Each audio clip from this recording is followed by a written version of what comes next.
It's been a while. I definitely planned to film a lot sooner than this, but it's been a hell of a year. It was a tough summer, a tough fall, just tough all around.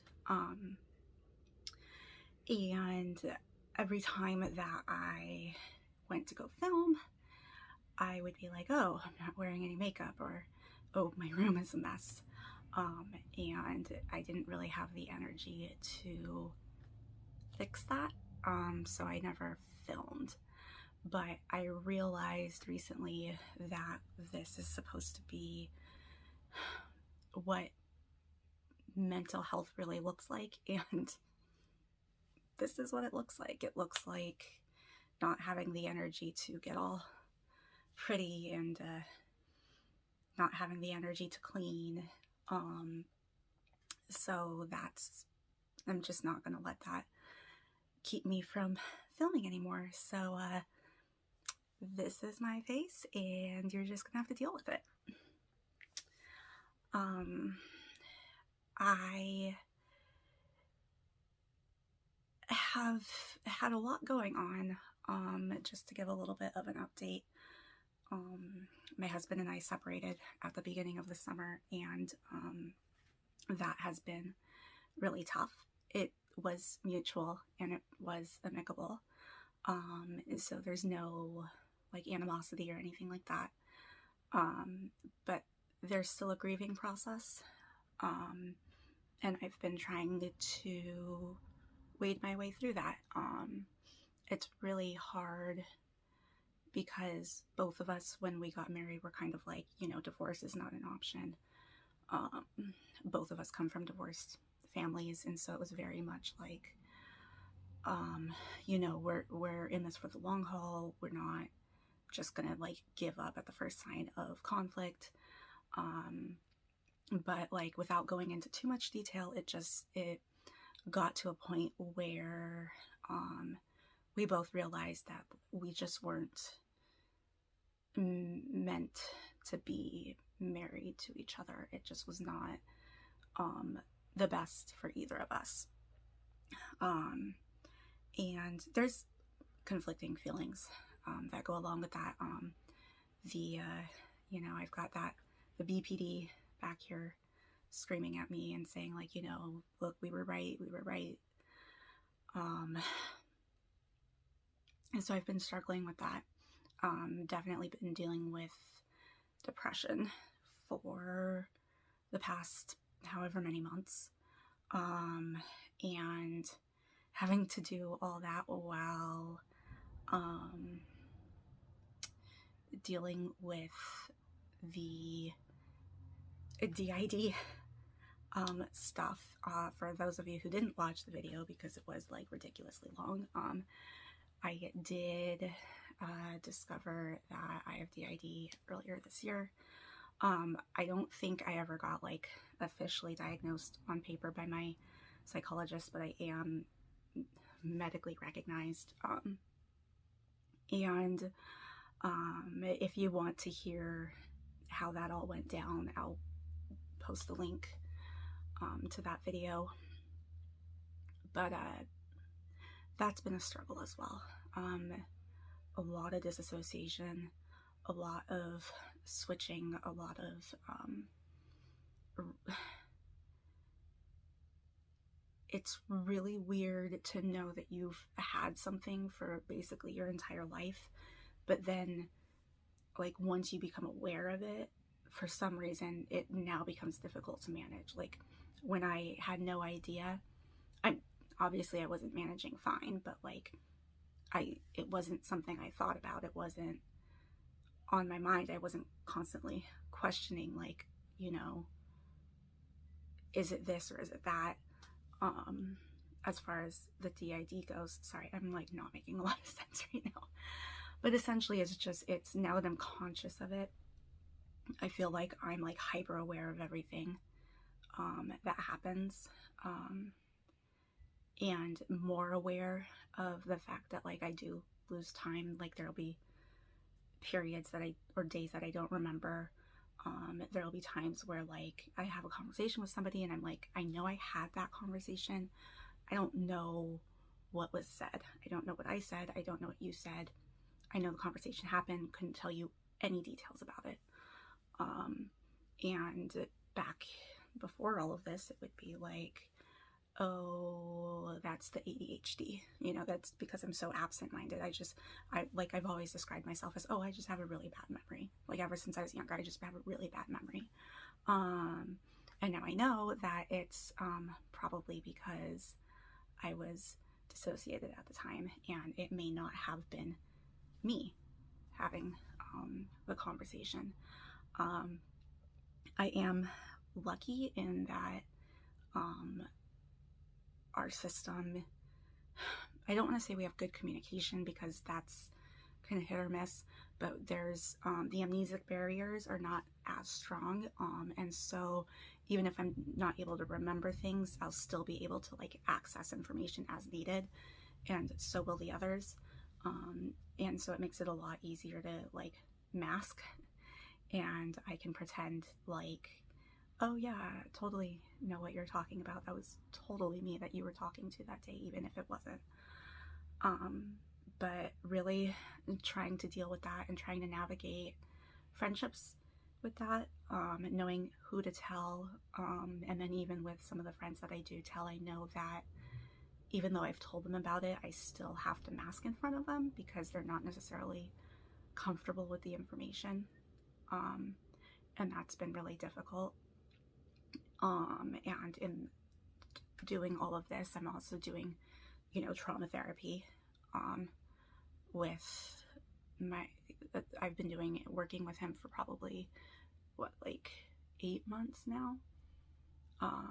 So it's been a lot that's going on, as well as, dealing with school for my son. We finally got an IEP.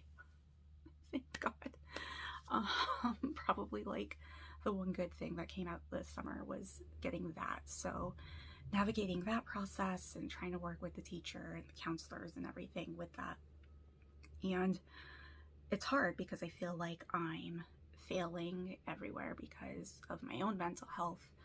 I can only be so present in dealing with school stuff. And I'm trying really hard. Some things fall through the crack and I just kind of have to deal with that.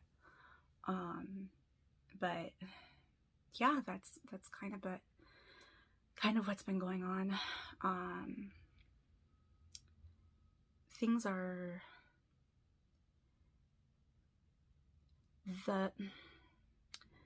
it's really crappy that this is happening in a time when the world itself is kind of crazy. The whole panorama that's going on right now.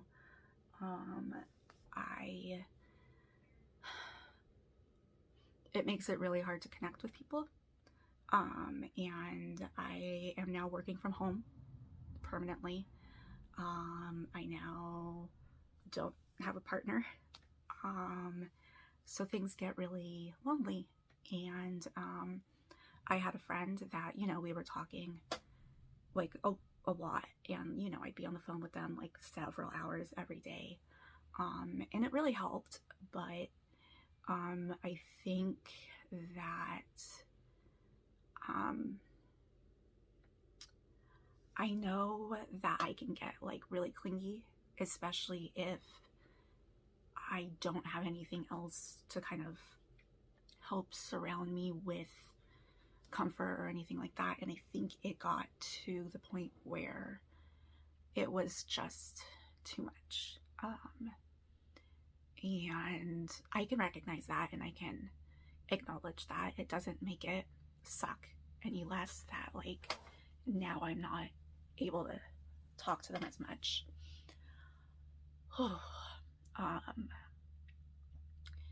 And I think I'll probably end up doing another video on the favorite person sometime soon, just because it's been a major part of what's been affecting me the past few months. Having a favorite person really sucks. And the funny thing is, it's like, it's not a mandatory symptom of BPD. It is really common, and it is kind of the pinnacle of that unstable relationship piece of BPD. And I think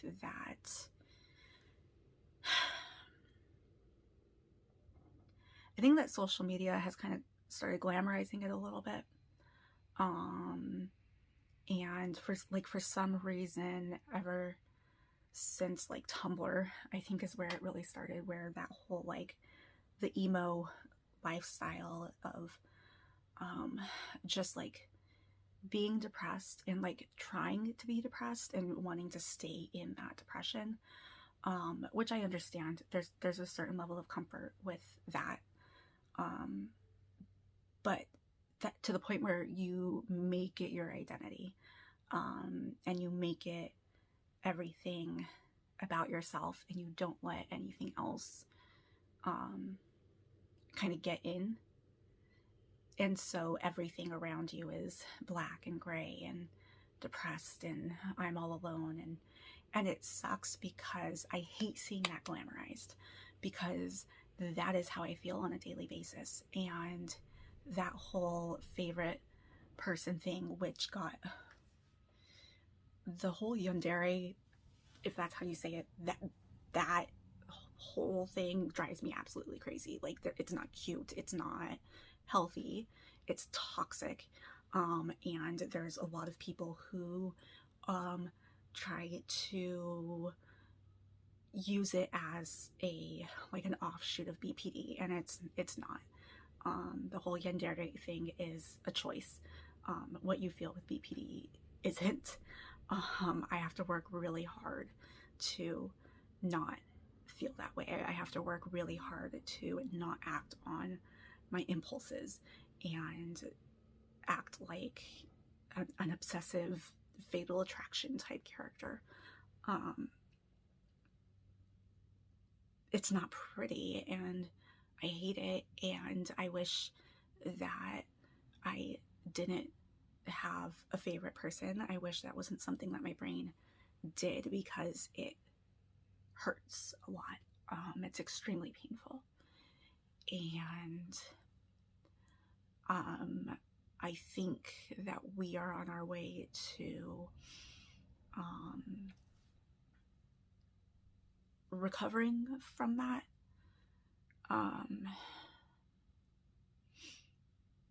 Which in itself is its own kind of pain, because even knowing that it's the healthy thing to do, it's still really hard. It's hard not to fall back into old habits, and there is a certain level of loss that comes with it, because I mean, that person is still our friend. We're still friends with them. We still love them. We appreciate everything that they do for us. Sorry, I've slipped pronouns. I use I and we interchangeably sometimes. System problems. But you know, they're still in our lives. We still very much want them in our lives. They're still probably the biggest support that we have right now. But the dynamic has changed, and even changes can cause grief, and it does kind of feel like a breakup, which is hard, especially coming on the tail end of, not even a tail end, but in the midst of a divorce. It does kind of reaffirm that negative self-talk. So we are struggling, but we are fighting.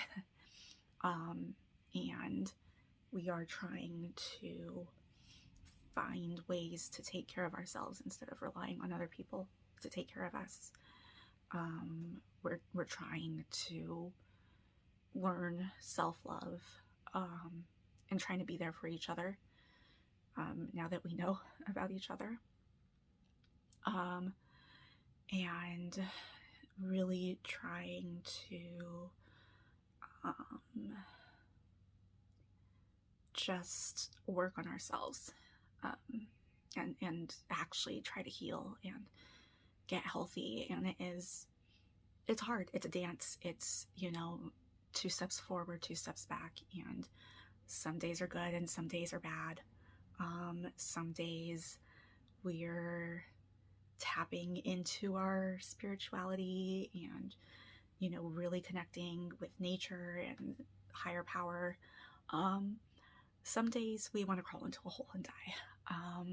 It's all about balance. But we are not going to give up on this channel. And hopefully we'll be posting more videos because it's twofold. One, we were kind of talking to our therapist about how we don't really have anything to fill our time, and that's what's kind of adding to the depression and adding to that kind of like, I am completely alone and need to grab onto somebody, anybody to drag me out. So we need a hobby, essentially. And 2, we originally weren't going to talk too much about DID on this channel, and have it focus mostly on BPD. But we've decided that, like, not only do we want our purpose to be working on ourselves, but also helping other people along the journey. And this is what we have. We don't have a large platform. We don't have a whole lot of followers. We don't have a public image, but if a couple of people can stumble across our videos and learn something or relate to it, if we can help even a couple of people in some way, then it'll be worth it. So until next time, stay safe and stay well.